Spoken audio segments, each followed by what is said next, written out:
Welcome to Cassandra Lunch number 104. Don't forget to like and subscribe, as well as turn on the notification bell so that you can get notified every time we post a video or go live. Today, we will be covering Project Nessie and Lakehouse catalog versioning. Thanks to Alex from Dremio for presenting. The co-organizers for this event are Rahul and myself. If you are interested in becoming a co-organizer, want to help get speakers by reaching out to people in the data engineering community around the world, drop us an email. The marketing email is listed below. If you yourself are interested in giving a talk at Cassandra Lunch or this lunch, Data Engineers Lunch, reach out to us at the marketing email, or you can reach out to me directly. We are part of a larger community called Data Community DC, which believes in building an inclusive environment. So no matter your race, gender, or sexual orientation, everyone is welcome, and we expect respect to be given to all. Data Community DC is actually made up of a lot of different groups, generally centered around data, and you can find out more about all the various groups and events at datacommunitydc.org.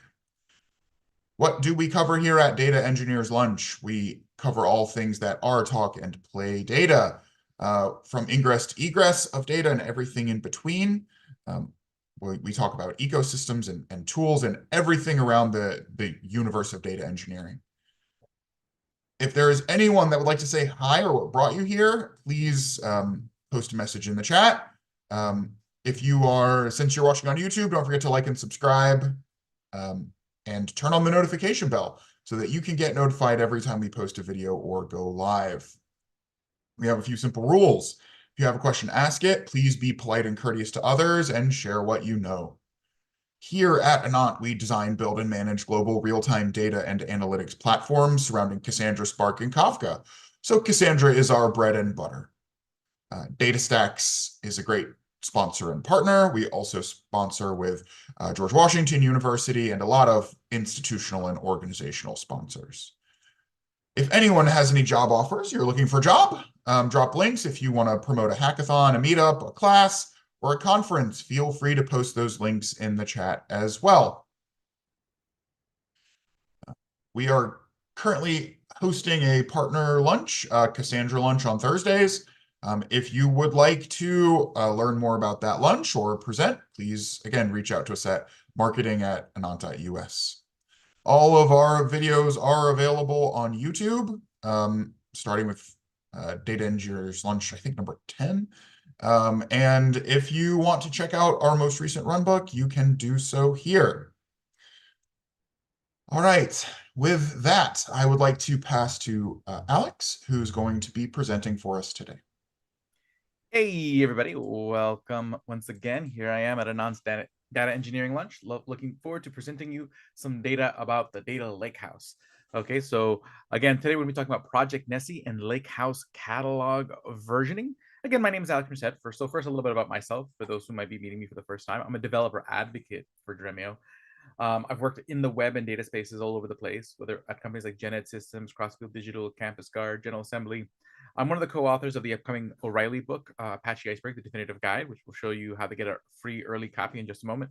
Spoken at many different events, including Data Day Texas, OSACon, P99 Conf, Data Council. I'll actually be at Data Day Texas again later this month, and I'll be at the Impulse AI and Data Summit next week in Mexico City.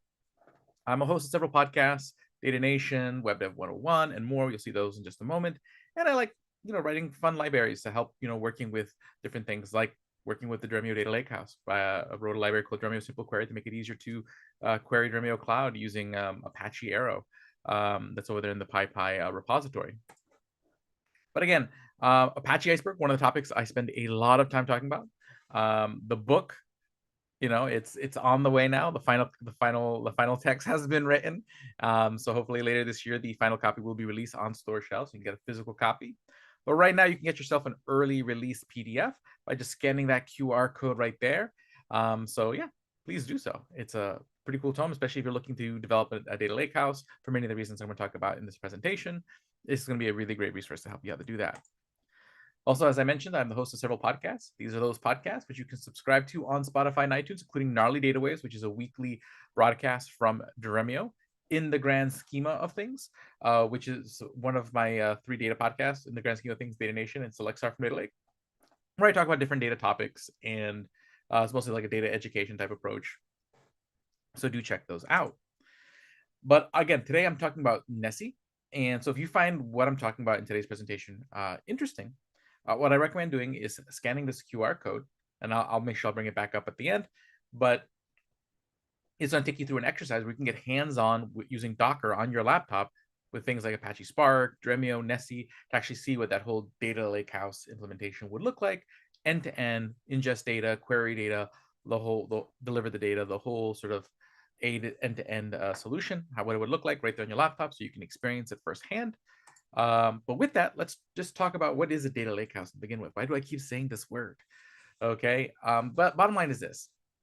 We generally have worked with sort of 3 data paradigms. We've had databases, data lakes, and data warehouses. And typically what would happen is we'd have like databases serving sort of our operational needs, basically handling in our applications where we'll be doing transactional stuff, whether it's, users using our application, people internally keeping track of things internal to the business, but it would generally handle a lot of those operational workloads. But eventually we want to take that data and move it to systems more optimized for analytical workloads. So we'd eventually want to kind of land that in a data warehouse. But not all the data can fit in the data warehouse because some of the data is not structured. Okay, so it wouldn't fit into a data warehouse, just wouldn't work. And also putting all the structured data in the data warehouse would just be too expensive. So the idea was to have this sort of intermediate dumping ground for analytics where you can just dump all your data and get to it when you need to for ad hoc analytics, and then move sort of the stuff that you want to build BI dashboards, reports, and stuff like that. We'll move that to a data warehouse. And that was known as the data lake. So the data lake had some analytics capability. You could, run some ad hoc analytics, generally read only. And essentially what you're doing is you're running analytics against basically raw files. So it was a little bit more harder to do, a little bit more complicated, sometimes not as fast as working with a database or a data warehouse where you have that sort of really nice sort of SQL interface. You're working with tables, very easy to think through abstraction over the storage of your data, and which is really nice. Okay, so how do you create that feel on your data lake? Because ideally, this whole moving the data 1, 2, 3 times seems like a little much. Wouldn't it be nice if I could have that same feel of the data warehouse, the convenience, the performance, the SQL interface, but be able to have that on top of my data lake? And that's the idea of a data lake house, making your data lake be the storage of sort of basically a build your own data warehouse kind of thing. So essentially the idea is you're deconstructing the data warehouse and using your data lake storage as the core piece. And what enables this is the idea of a table format. Okay, and I usually talk about Apache Iceberg. That's where Apache Iceberg sits. So basically between tools like Dremio, Apache Spark that want to talk to the data in your data lake, it's Apache Iceberg that's going to allow those tools to see like 1,000 Parquet files and not think about it as 1,000 Parquet files, but think about it as one singular data set and be able to scan that and have sort of the metadata and indexing of that table to be able to scan that efficiently. Okay, and that's sort of the deal there. But the thing is that you're gonna have more than one table, right? Okay, so you have to have some sort of mechanism to track all the different tables, all these different Apache Iceberg tables in your data lake.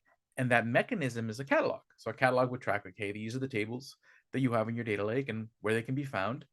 So that way you can take that bundle of tables from tool to tool. Okay, take it from Apache Spark to Dremio, take it to Apache Flink, just take those same batch of tables wherever you want to go.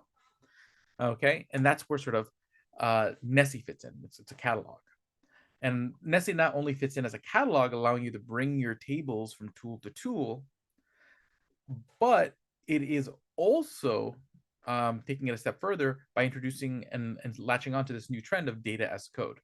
So data, you might have heard it called data as code, data ops, the idea of just bringing more of the practices used in code, such as like Git versioning, CI/CD, bringing those types of practices to data.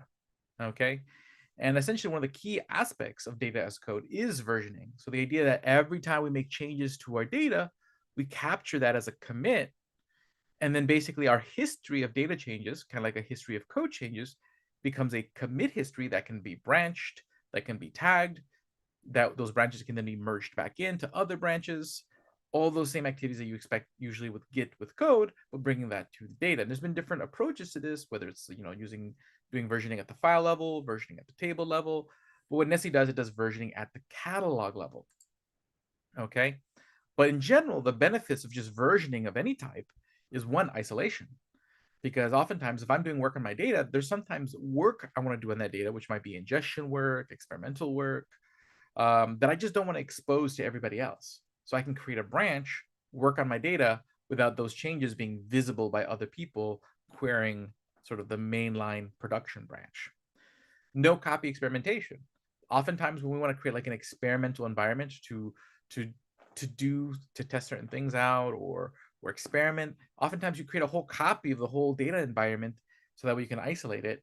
And that gets really expensive when you think about the storage and then just the compute of it actually just making that copy.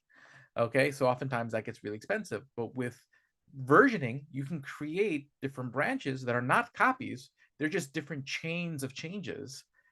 And basically, you're able to isolate the changes that one group of people are making from the changes that another group of people are making, and they don't collide. Okay, so you get this no copy experimentation. You don't have to create those physical copies again. It's just super nice. Multi-table transactions. Another thing people want to do is oftentimes you have multiple tables that relate to each other, and you want to create changes to those tables. So you can create a branch using versioning, make changes to multiple tables, and then publish all those changes simultaneously by doing a merge. Rollbacks. Sometimes mistakes happen. Okay, I know on the code side, sometimes I've written code and then I'm like, few commits in, I'm like, yeah, I probably should have taken this in a completely different direction. And with Git, I'm able to just roll back a few commits ago and try that different direction. Well, you might have an ingestion job that makes a mistake and you have partially ingested data. You have a bunch of tables that need remediation. Okay, but it would mean that with versioning, you can just roll back to those previous commits. Reproducibility, you can tag certain commits so that way you can say, hey, whenever I want to, like at the end of each month, you might tag a commit and say, hey, that's my end of month commit. And then anytime anyone wants to test the data against previous months, there's a commit with a name that's recognizable and easy to remember to then go query that specific point in time. Okay, so it makes it easy to reproduce historical data. Okay, and then again, just the ability to keep the data consistent, quality, and validate it because you're isolating that on a branch. So that's just versioning in general. But when we version at the catalog level, so we're not versioning the files that make up the table. We're not capturing, hey, which files are part of the table. We're not capturing, hey, what's the current state of the table. We're capturing the current state of the catalog. And that's what Nessie does. So Nessie acts as a catalog, tracking your different tables. So again, you have like table A, you have table B, and a reference to what is the current snapshot of that table. So essentially what Nessie does is it's a list of tables and their current snapshot. Every commit is essentially a copy of that list. Okay, there's some technical nuance to that, but it's essentially a copy of that list. So let's say in this case, I want to isolate some changes to my tables, but I don't want to do those changes on main because I'd like to validate them first. So what I would do is I would create a branch. So now I have this branching chain of commits. So far, none of the tables have changed, but I have the branch. But then I do change table B. So I say, hey, table B, I'm going to insert some records, update some records, delete some records. So that creates a new Apache Iceberg snapshot. So now the catalog has to track that going forward, this table points to that new snapshot. So Nessie tracks that, but I still have the historical commits. So if in the future I want to roll back, I can. But for the time being, this is my current catalog state when I'm working on the ETL branch. Right now, the main branch would still show this. So then I can just publish those changes by doing a merge, which then updates the main branch. So that way the main branch shows this and says, okay, yeah, these references to the table now reflect the changes. Okay, so that's what Nessie does. And the beauty of that is, if you're not, a table could be made up of thousands and thousands of files, but you're not tracking the files. You're just tracking the snapshot. And the snapshot's really it's a one file thing. So for each table, there's one metadata.json, and that's all Nessie's tracking. So for each incremental table, it's not the difference if I add a second table, that means that might be thousands or hundreds of thousands of Parquet files that I'm not tracking. Nope, I'm just tracking just another single file, what is the current metadata.json for that table. because of the way Apache Iceberg works. So it makes it really lightweight for very fast throughput. So you can handle lots of frequent changes to your table using a Nessie catalog pretty easily because it's very lightweight. But again, benefits of capturing at the catalog level, because again, now it's not you're not looking at changes across one table or groups of files. You're looking at the table as part of the catalog level. So it's a much more easier abstraction to think of. Okay, hey, what is the state of my bundle of tables? Okay, and that means you can branch, merge, and tag the whole catalog. Okay, so you could already branch and tag individual Iceberg tables, but you have to do each one individually. So if I wanted to tag, hey, at the end of the month, I'd like to tag my catalog, I'd have to go back and create a tag in each individual table. Hopefully nothing changes to those tables while I tag each one. But when I do it in Nessie, I'm tagging the catalog commit, which means all the tables are covered. So basically the state of all the tables in the catalog are captured in that tag commit. And whenever I query that tag, I'm tagging the state of the catalog at that time. So basically all this branching, merging, rollbacks all happens at the catalog level instead of the individual table level. Okay.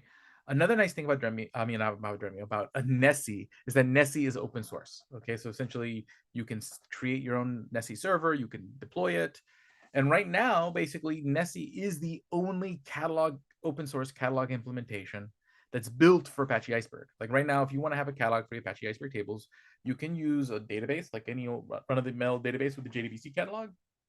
You could use Hive, but not many tools necessarily support those catalogs. Some do, some don't. And then there's other catalogs, but oftentimes they require you to buy in with a particular vendor. Okay, so which may or may not be fine with you depending on sort of like your needs, because you might need to self-manage your infrastructure. But but Nessie being one gives you all these Git-like features, but also allows you to self-manage your own deployment if you need to. But there are cloud managed versions such as Dremio Arctic, which is a cloud managed catalog based on Nessie. So essentially it's a Nessie server with a bunch of really cool, nice stuff on top of it. So when you're using Dremio Arctic, the cloud managed version of Nessie from Dremio, you get a nice UI where you can actually see all your commits visually and see who made those commits at what time. You can manage all your branches and merges all in a visual UI. You also get automatic table optimization and cleanup. So in that case, you can just literally flip a switch and Dremio will automatically run compaction on your tables, do cleanup on your tables to expire snapshots. So you get that sort of full data lakehouse management set of features with that. But again, if you want to manage it yourself, you can, and that's an option. You're not necessarily having to get a vendor provided solution to have an Iceberg catalog that provides you modern features. Okay, which is really nice about the Nessie option. Because right now there's also here to talk about the open source REST catalog specification, which is another way of having a catalog in Iceberg, but that's just a specification. And currently there is no open source implementation of that specification. All the implementations of the open API spec, the REST catalog spec in Iceberg, right now they're all vendor implementations. So that's just the current state of things. Probably will change in the future, but right now, Nessie is the only open source catalog implementation. That's, again, a catalog specifically for Iceberg. It's cloud agnostic, so it doesn't matter what cloud you're using, Azure, AWS, Google. So it's agnostic to your cloud vendor. It's also agnostic to your storage layer. Okay, so there are other types of versioning available, like there's file versioning out there, but right now file versioning options are generally limited to only object storage that is S3 compatible. Okay, so in that case, if you wanted to get all those versioning powers with like a Hadoop file system, you can't. Okay, or with an object storage provider that isn't S3 compatible, you can't. Okay, so in that case, like that's the nice thing about Nessie. It's agnostic to what your storage layer is. It's agnostic to what your cloud is, because all it's doing is it's tracking those references, okay, to where the metadata is. And then it's up to your engine to know how to communicate with your storage layer and to access those files from that reference, okay? So it gives you a lot of flexibility. And again, it has its own access control and cleanup features. So you can set up rules like who can access a particular branch, You can run. There's something called the Nessie GC cleaner, which will actually go in there and clean up all your branches and delete unneeded files, so that way you can maintain. May basically make sure you're not storing extra files as you expire snapshots across branches. Okay. Just to show you an example of the kind of SQL form that this provides you. So in this case, right now we're using the Dremio syntax. So this is going to be SQL as it would be run on Dremio, but generally it's going to be look pretty much the same on Spark minus a few little differences. But the idea is that they both allow you to use Nessie and do this sort of branching and merging. But this is essentially what it would look like. So in this example, what we're doing is we have a business that deals with virtual assistants. So we have a table of customers who hire virtual assistants and a table of assistants. And we want to track sort of like the sales at the time. So basically right now I'm going to create a branch. And what I'm doing is I'm going to create a table. That's my sort of my staging data table. And then and then I'm going to merge it with my sales data. So I can ingest this new staging data into my sales data. Okay, so I just run a merge into, which is like basically an upsert. So I'm updating records that need to be updated, deleting records that need to be deleted. Okay. Then what I'm doing is I'm going to switch to that branch. Basically at the top of each of these runs, I'm always switching back to the branch to make sure that that run of my queries runs in that context of that branch.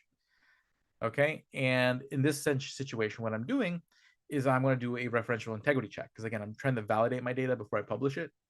So what I want to do is make sure that, hey, is there, for my fact table that has like, an ID for each an ID for each assistant and an ID for each customer, is there a corresponding customer? Is there a corresponding assistant in the corresponding tables? Like, does it all match up? So that would be like one of my checks. I might also check for nulls. I might check for duplicates. I might check for missing records. I would just run all my checks. Okay. And if something goes wrong, I can then just move the branch back to before the job was done. So I can rerun the job. Okay. So in this case, I could just do alter branch, and I'm saying, hey, take this branch and assign it to this commit. So then what it would do is it would just say, hey, going forward, this branch points to this older commit. And it's like, it never happened. Okay, now it doesn't delete the data files. That's where I'm going to need that GC cleaner, which will go back and delete any files that I don't need anymore. But in this case, now I'm operating my data, and I can go back and redo that insert. I can redo those updates from a nice clean place, from where I knew I was safe, where I knew the data was fine. Okay. And then, I can also do multi-table transactions. So while I'm in that staging branch, okay, I can insert values into multiple tables, and none of those inserts are going to be visible to my production branch. Okay, so in this case, I'm inserting one new assistant and one new sale. Okay, and again, I want those to be published simultaneously, because if I publish that sale first, well, then that assistant won't be there for a join. So I need both of those to really be published at the same time. Okay. And then I can publish after I'm done validating the data, after I'm done making changes across all my tables, I can then publish all those changes just by doing a merge statement. And see, it's just really simple SQL statements. Okay, it just basically, there's a real simple SQL syntax around this, making this really accessible for anyone at any technical level to really kind of be able to take advantage of these patterns. Okay, so then I would just merge those changes back into my main branch, and then I can go back and run a query against both branches to confirm that, hey, both branches are now in sync. Okay, so essentially that's what Nessie does. Now let me just go back to that one QR code at the beginning, because I just want to like re-amplify. The best thing to do is get hands-on with this. Actually see this at work. And this QR code right here will take you to an exercise where you will actually ingest data using Nessie. So you'll ingest data into Iceberg using the Nessie catalog, using Spark, and then be able to just access that same table from Dremio, because again, Nessie acts as that way to bundle your tables and bring it from tool to tool. Okay, so you can do work in Spark, and Dremio will immediately see it, and life is really good. It's really simple and really seamless. It'll walk you through that whole process by scanning this QR code right here. But also on that note, and again, this will be on YouTube, so you can go back and scan that from YouTube.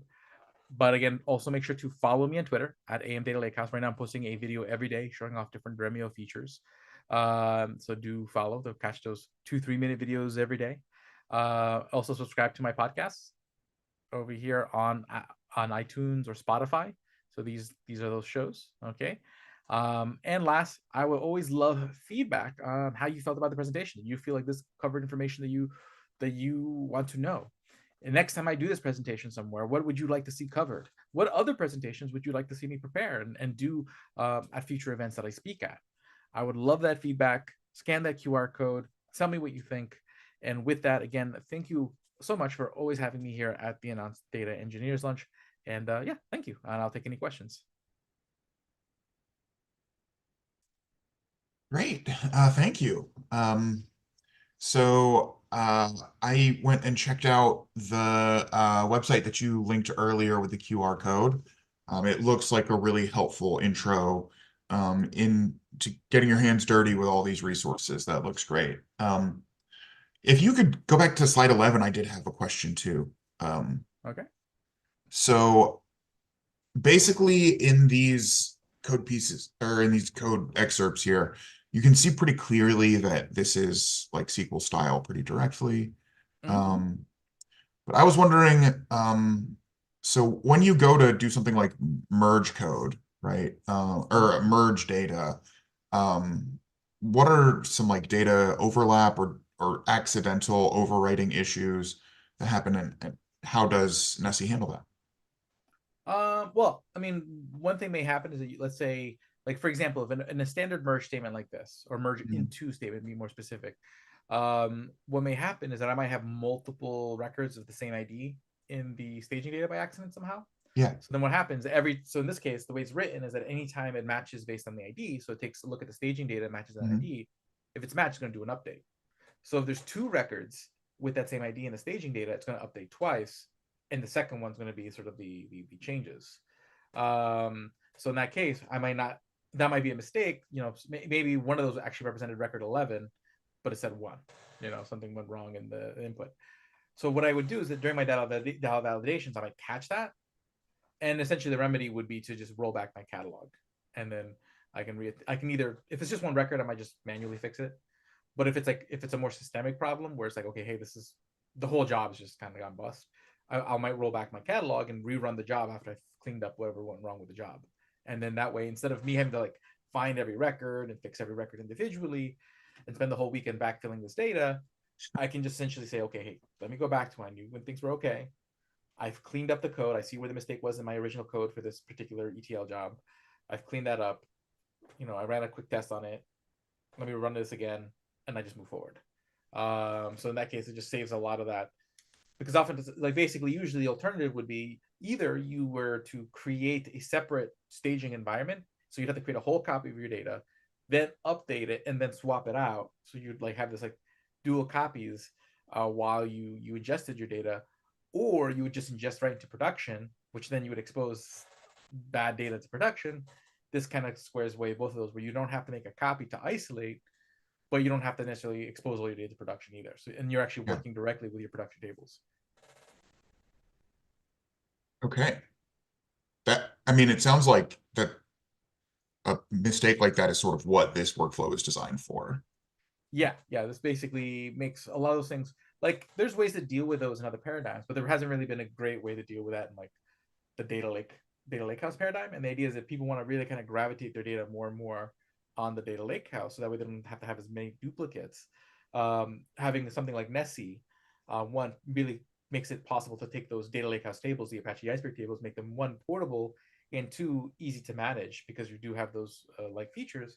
And then when you have a data lakehouse like platform like Dremio, you can then connect your other sources of data, like databases and data warehouses, for so that way you can capture your long tail data. So you can be gravitated on the data lake with Apache Iceberg tables, and then still have like a SQL table here, and then any kind of database that Dremio connects to on the side, and just have it all sort of harmoniously work together to create different types of architectures like data mesh and stuff like that. Thank you. I think that answered my question pretty directly there. Awesome. I'm looking at the chat. I'm not seeing other questions in the chat right now. Gentoo, Mike, you guys have a couple moments here if you want to add a question. But it's been really interesting learning about Nessie over the last couple of months, I think this really provided a very interesting additional perspective on the tool. Awesome. Awesome. And just here to help people learn about sort of like the cutting edge and data lakehouse stuff. And again, for those who want to keep hearing more, again, just make sure to follow me on Twitter and LinkedIn and follow the podcast because I'm gonna be doing a lot more talking, a lot more writing, and a lot more being around. So, and for anyone who's gonna be in Mexico City next week for the Impulse Data and AI Summit, I will be there, and I'll see you there. Yeah. All right. Thanks, Alex. Thank you, everyone. Have a great rest of your week and Happy New Year. Happy New Year. Okay.